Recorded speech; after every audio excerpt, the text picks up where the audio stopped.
We know him as the classic model of a Soviet scientist, as the first Russian Nobel Prize winner and a leading physiologist. He sincerely believed that someday science would find universal formulas to describe any physiological or mental processes. The Russian physiologist Ivan Pavlov said, "I believe that it is the progress of science that gives happiness to mankind." Ivan Petrovich Pavlov was born on September 26, 1849, into the family of a rich priest from Ryazan. At the age of 8, while placing apples on a high platform, Ivan fell down onto the stone floor. Everybody saw how the boy's health declined.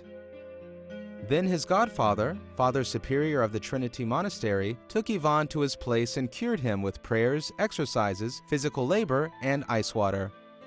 At the age of 11, Ivan entered the ecclesiastical school and then continued his studies at the seminary. Everyone expected the boy, saved by a miracle, to become a priest like his father. But the youth got interested in the ideas of the great physiologist Ivan Sechenov, who asserted that all the emotional feelings, passion, sorrow, love, and religious ecstasy, are in reality the same body movements as clenching a fist or focusing one's sight.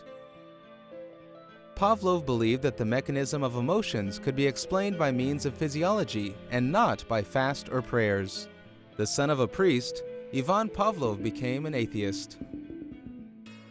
In 1870, having given up his studies at the seminary, the youth entered St. Petersburg University and then continued his education at the Medical Surgical Academy.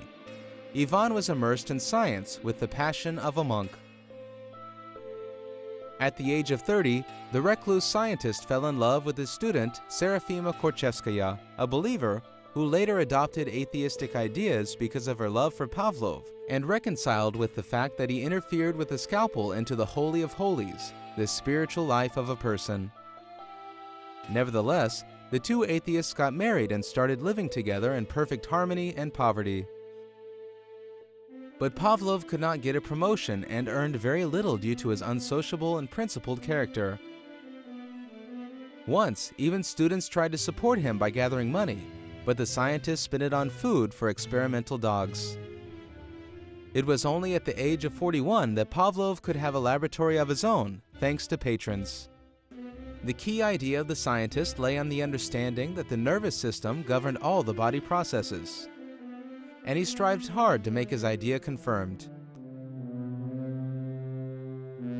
In the course of his experiments, Pavlov discovered that a dog produced saliva not only when it saw food, but while hearing the footsteps of the man who was carrying him food, and even under the influence of a sound or light which accompanied the feeding.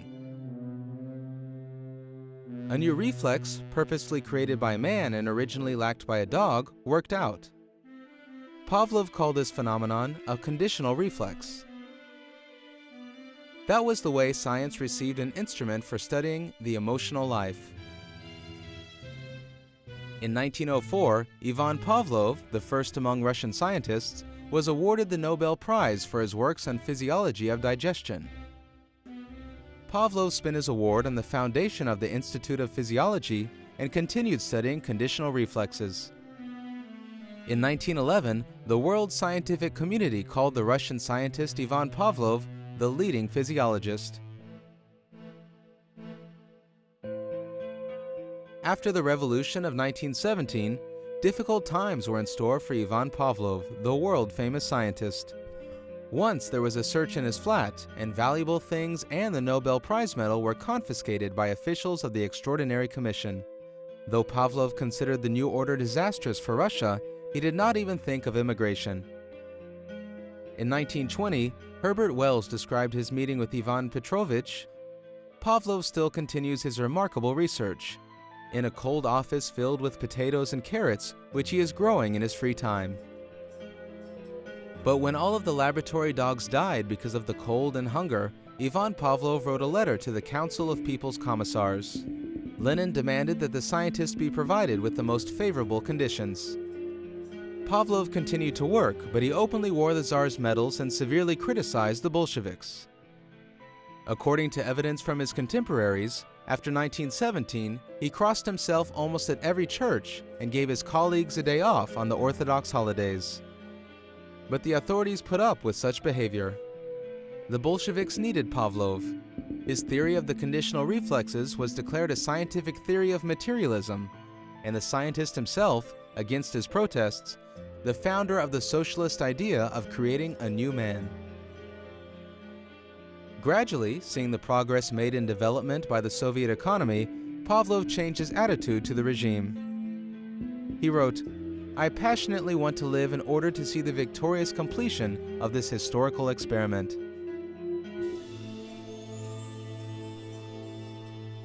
The last days of the scientist's life became his final experiment. As long as he had enough strength, he thoroughly described the aggravation of his health, and finally he said, "I have perceived everything by means of science. Further, there is only God." A prominent Soviet political figure, Nikolai Bukharin, wrote in Pavlov's obituary, "He is entirely ours. We will not give him to anybody." But the leading physiologist, Ivan Petrovich Pavlov, asked to be buried according to Orthodox ritual.